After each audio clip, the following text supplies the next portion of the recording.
আর বছর শেষের আগেই বাংলায় জাঁকিয়ে শীত। কলকাতায় মৌসুমের শীতলতম দিন। কলকাতার সর্বনিম্ন তাপমাত্রা 12 ডিগ্রি সেলসিয়াসের করে। আমাদের সঙ্গে রয়েছেন আমাদের প্রতিনিধি বিশ্বজিৎ সাহা। বিশ্বজিতের কাছ থেকে আরো একটু বিস্তারিত জানার চেষ্টা করবো। বিশ্বজিৎ, গতকালই তো দেখলাম আমরা যে 12.9 ডিগ্রি সেলসিয়াস তাপমাত্রা ছিল। আজকে কেমন থাকছে ওয়েদার এবং এই উইকেন্ডটা কেমন ওয়েদার থাকবে, কি বলছে আবহাওয়া? কতটা আরো ঠান্ডা বাড়বে?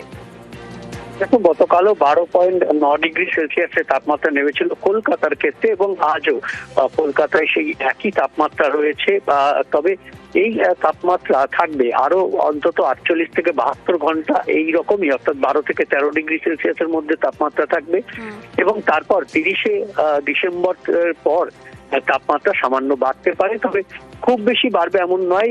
2 ডিগ্রি সেলসিয়াস মতো তাপমাত্রা বাড়তে পারে, অর্থাৎ নববর্ষে তাপমাত্রা কিছুটা বাড়তে পারে। তবে বর্ষ শেষের বাকি কটা দিন বেশ জমিয়ে শীত উপভোগ করবেন বাংলার বাসিন্দারা। দক্ষিণবঙ্গে ইতিমধ্যেই আমরা দেখেছি যে 7 থেকে 8 ডিগ্রি সেলসিয়াসে নেমে গেছে পশ্চিমের জেলাগুলির তাপমাত্রা, এবং সকালের দিকে হালকা কুয়াশা, পরে পরিষ্কার আকাশ, আর দিনভর পরিষ্কার আকাশে তাপমাত্রা বেশ নামছে। আর তাতেই বেশ জমিয়ে শীতের আমেজ দক্ষিণবঙ্গ জুড়ে। জেনেলা, বেশ, একেবারে অনেক ধন্যবাদ। আর যেমনটা আমাদের প্রতিনিধি বলছিল যে বছর শেষে কিন্তু শীত উপভোগ করবে। আর উত্তরবঙ্গের দিকে যদি নজর রাখি, উত্তরবঙ্গে কিন্তু জাঁকিয়ে শীত, জমিয়ে শীত রয়েছে উত্তরবঙ্গে। জুবুথুবু অবস্থা উত্তরবঙ্গ, ঘন কুয়াশা দার্জিলিং, জলপাইগুড়ি, আলিপুরদুয়ারে। আর কুয়াশা রয়েছে কিন্তু কোচবিহার, মালদা, দিনাজপুরেও।